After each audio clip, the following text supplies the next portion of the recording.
Järgnev, mida te näete, on minu uudishimust ajendatud seikluselaadne ettevõtmine.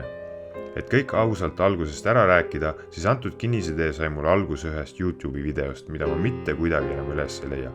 Tahaks öelda, et oli tegemist Wendover Productionsi või nende sõsarkanali Half as Interesting materjaliga, aga antud kanalitelt ma kiire otsimise käigus õiget videot ei leidnud ja ilmselt pole see video kontekstis niivõrd oluline.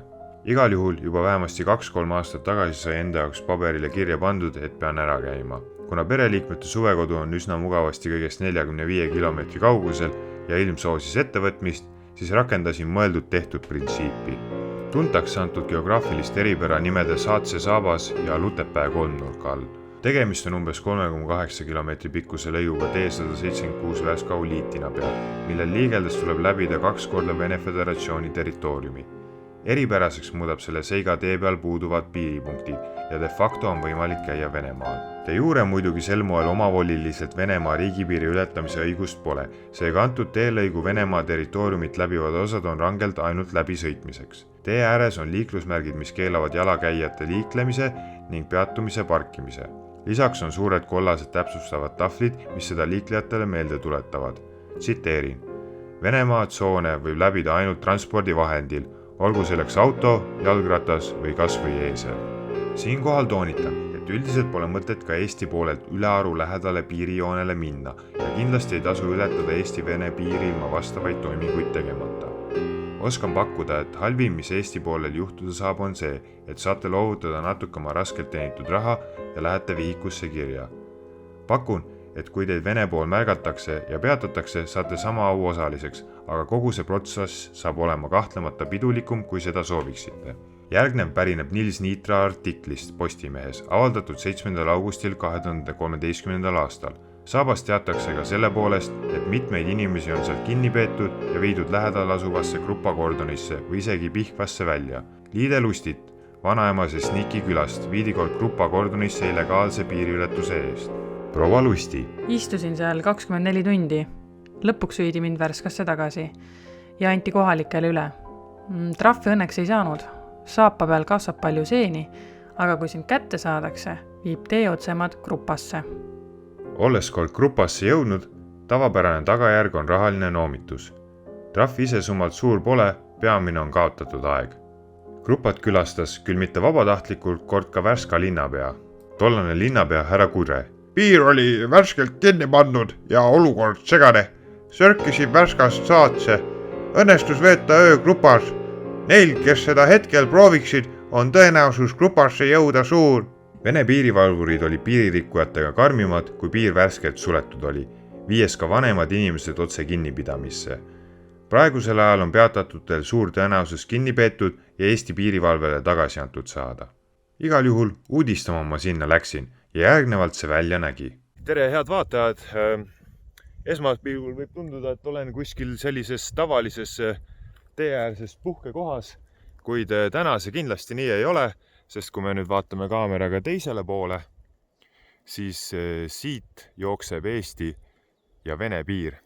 See on niisugune esimene lõigukene, seal on piiripost lausa ja tänane plaan on siis käia Venemaal ilma passi ja viisata ja vaatame, kuidas see mul läheb.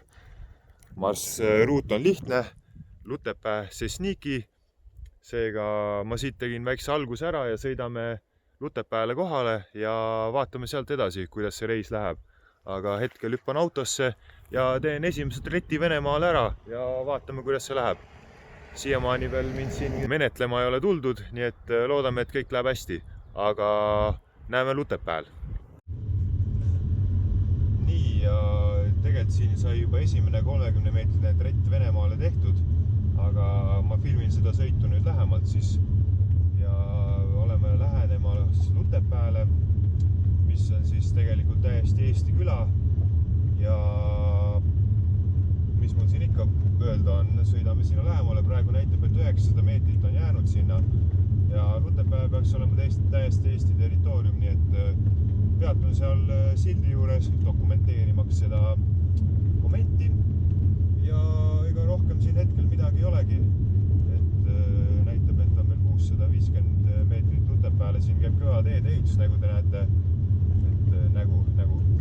et Eesti-Vene suhted paistavad, et on soojad, ma loodan. Ja nii ongi. Siit näitab, et 350 meetrit veel Google Maps. Hetkel vist ei ole Venemaa ohtu, et ma usun, et peatumine ei tohiks olla probleem. Vaatame, kas siit nurga tagant äkki paistab meil juba ka asula piir.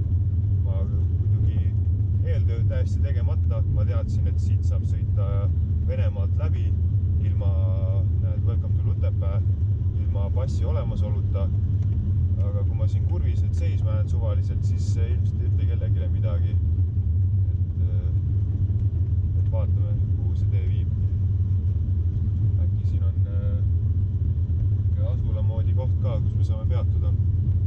Aga hetkel jätkame siit otse.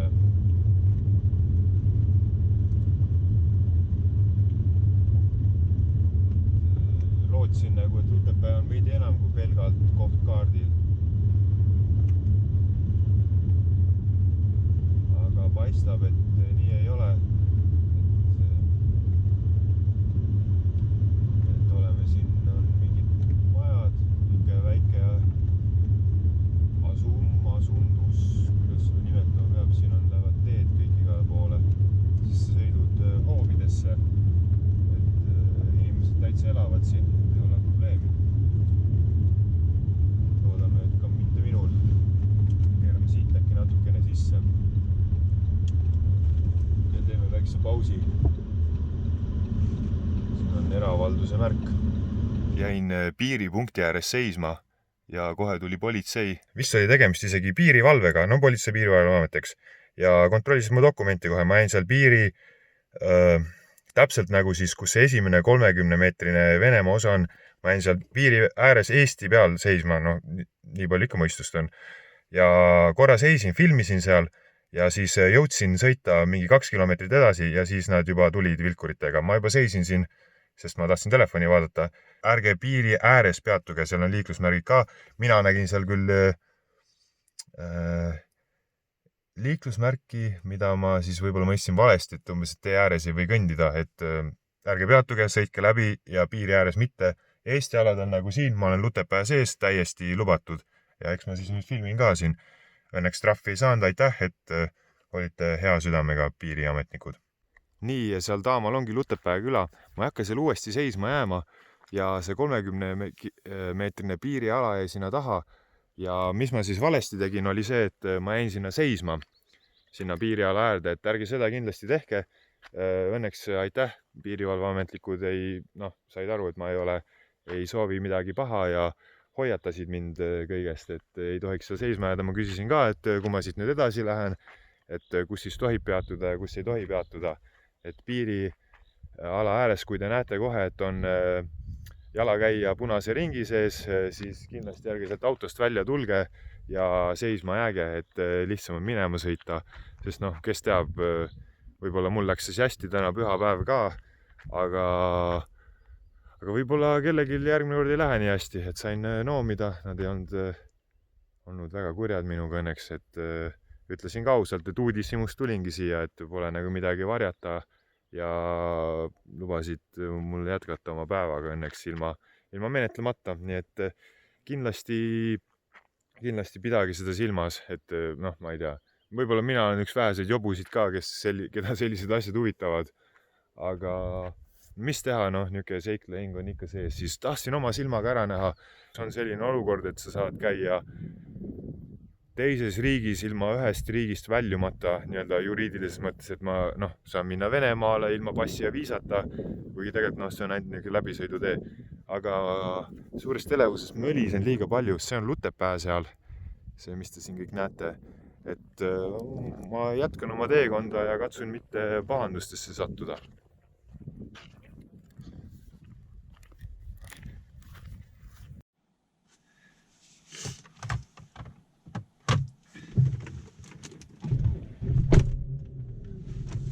No nii, lõpuks ometi sain oma süsteemid paika. Väike vapruse värin on kogu aeg sees. Et nägu te ilmselt juba nägite, siis korra käidi noomimas ja pahandusi ma ei soovi absoluutselt. Nagu öeldakse, uudishimu tapis kassi, eks ole. No loodame, et see kass jääb seekord ellu. Siin on päris sügavad, siin käib kõva eurode ehitus, siin on päris sügavad truubid. Sisse ei tahaks siin vähe sattuda. Nüüd ma olen risti tee peal, kus väga ei tohi seisma jääda. Aga peaks olema kõik okei. Sain juba juhised kätte, mida tohib ja mida ei tohi. Seisma kindlasti ei tohi jääda. Nagu te näete, siin on siis Lutepää. Näitan teile siit ka. Tegelikult siis Google Maps elu eest üritab sind juhtida kõrvale. Et see jumala eest ei läheks otse. Tegelikult nii hull ei ole. Selles suhtes, kui reeglitest kinni pidada, peaks olema kõik täitsa normikas. Ma ei hakka siit filmima ühe käega, et Google Mapsi saavad kõik kodus arvutis ka vaadata. Et kui te näete seda videot praegu, siis on teil juurdepääs Google Mapsile endale ka, et minu õnnetu ühe telefoniga teises telefonis filmimine ei anna teile midagi siin. Nii ees on, nagu te näete, on silt. Ülesse ka, et ma panen selle ekraanile, et kindlasti mitte, kui näete Vene piiriposti, siis seisma jäämine on kindel ei, et sealt näete piir jookseb, sõidate rahulikult läbi, kui soovite uudistada, aga see on ka kõik. Et lihtsalt säästa ennast ja näiteks loodetavasti Vene piirivalveni asi ei jõua, et Eesti piirivalve töötajaid ilma asjata pingutustest lülitamast, et siis nemad peaksid tulema teile ja ütlema uuesti, et siin ei tohi seisma jääda. Kena metsatee, siin käib ka teede ehitus, ma ei tea täpselt, aga tundub, et tehakse täiesti asfalttee siia, et on täiesti autoga läbitav. Võtame rahulikult, püsin piirkiiruse sees, patti ei tee ühel või teisel moel ja kulgeme siit. Tegelikult siis päris selline, nagu ma olen aru saanud, maailmas palju ei ole selliseid kohti, kus see tegevus võimalik on. Siin siis on silt teisele poole, et ilmselt oleme Eestis tagasi jälle. Ja mis ta näitab meile siin 4,8 kiltisse Sneakisse. Et siin me oleme Eestis, siin on jälle rahu majas, ei ole probleemi.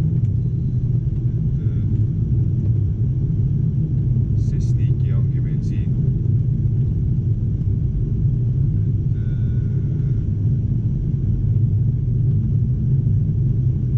Kas see oligi nüüd kõik või? Ma korra, kui ei olnud mingi niuke normaalsem koht, ma jään seisma ka ja vaatame. Kas saigi tehtud, sai see hainglane uudishimu rahuldatud, mis juba päris mitu aastat tagasi sai endale kirja pandud, et sellest tuleb teha video. Tuleb teha, kas just tuleb, aga ma ei saa midagi teha. Siin on siis Sneaky bussi peatus, ilmselt võime peatuda siin. Ma igaks juks sõidan selle tee esialgu läbi, et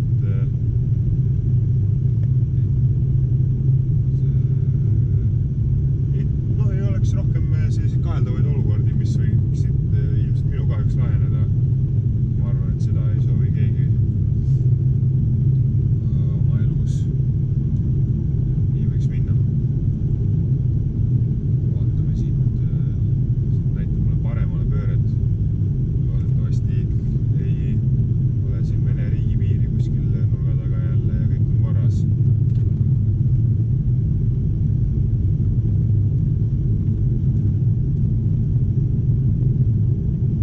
Ja paistab nii, et sai see väike trend tehtud. Korra võtame siin Google Mapsi lahti, siin on üks auto seisma jäänud.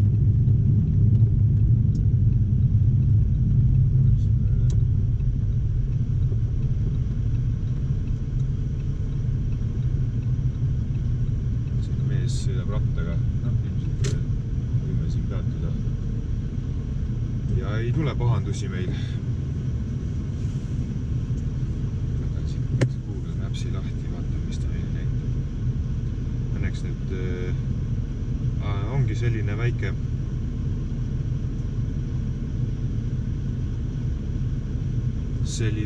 näpakas, et ma ei tea, mis ma teil ikka siin rohkem räägin, et kõik on suht videos.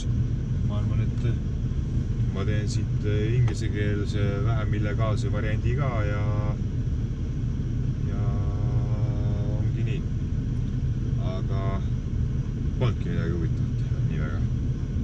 Aga ma ei tea, tasus käia, süda on rahul, kõige tähtsam elus, süda on rahul.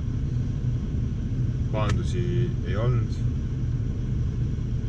Natukene sain paandada, kõik hästi, sain aru, mis valesti tegin. Ja ma ei tea, kas ma just soovitaks teil siia tulla. Kui te seda videot ilmselt olete näinud, siis te olete kõike juba näinud, nii et nii on. Aga minu poolt kõik, kes vaatasid, aitäh teile. Ja kes ei vaadanud, siis aitäh, et ei vaadanud. Ja kohtumiseni!